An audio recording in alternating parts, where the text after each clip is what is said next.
One of the main things I got from this, whether you watch this or if you saw Dope Sick, was that money talks, man.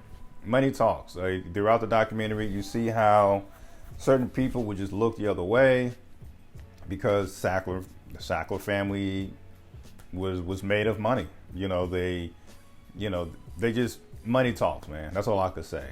You pay somebody to look the other way here, pay someone else a large, salary, for this thing, and they look, just, you pay people a certain amount of money, morals go out the window.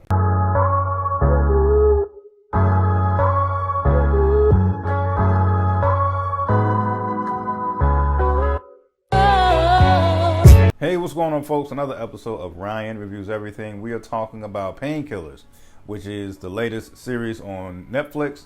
This covers the opioid crisis that hit the United States. 6 episodes, fairly quick watch, about 40 to 45 minutes per episode.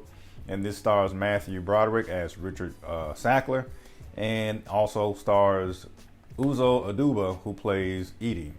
Edie is an employee for the Department of Justice, a investigator, if you will, and she is the bulk of this series is from her perspective and everything that she's been able to find during her investigation, and she's given her deposition or her recap to another section of the Department of Justice, who's also trying to take down the Sacklers and get a crackdown on this opioid pandemic, more specifically OxyContin. And once again, being the subject at hand, this can be quite depressing to watch, quite sad, enraging, especially for those who may have struggled with drug abuse or OxyContin. The thing that's really stood out to me, before each episode starts, you see a real live person who was affected by this pandemic, or crisis. And not saying that they were affected by direct use of it, but each person just quickly speaks about their story and about their loved one that they have lost due to abuse of OxyContin. So once again, it's depressing, but once again, being the subject at hand, don't go into this expecting something lighthearted. Other perspectives that they cover outside of Edie, which is our main character or narrator.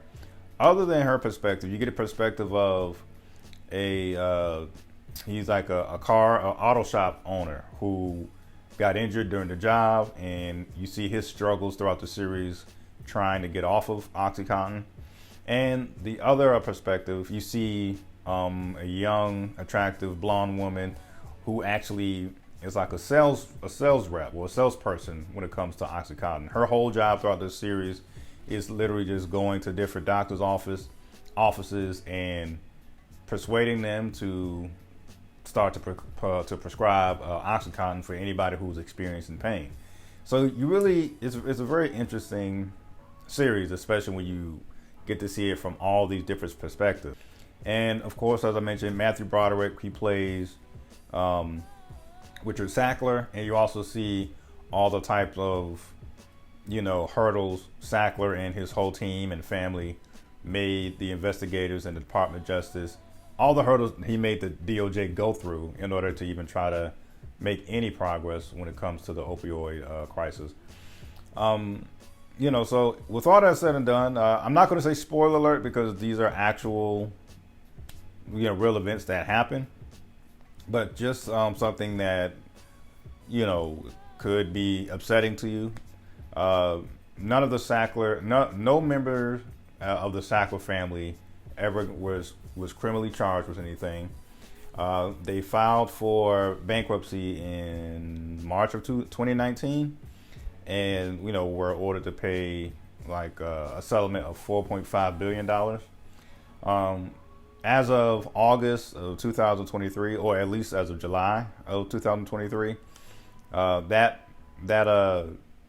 Chapter 11 bankruptcy that the Sackler family filed in 2019 is still pending. One of the main things I got from this, whether you watched this or if you saw Dope Sick, was that money talks, man. money talks. Throughout the documentary, you see how certain people would just look the other way because the Sackler family was made of money. They just money talks, man. That's all I could say. You pay somebody to look the other way here, pay someone else a large, salary, for this thing, and they look. Just you pay people a certain amount of money, morals go out the window, and you see that a lot within this series. Let me know what you guys think of it if you've seen it.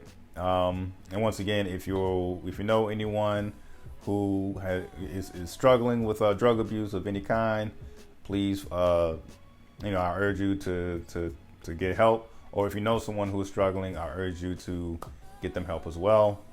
Love it or hate it, that's my take. Peace.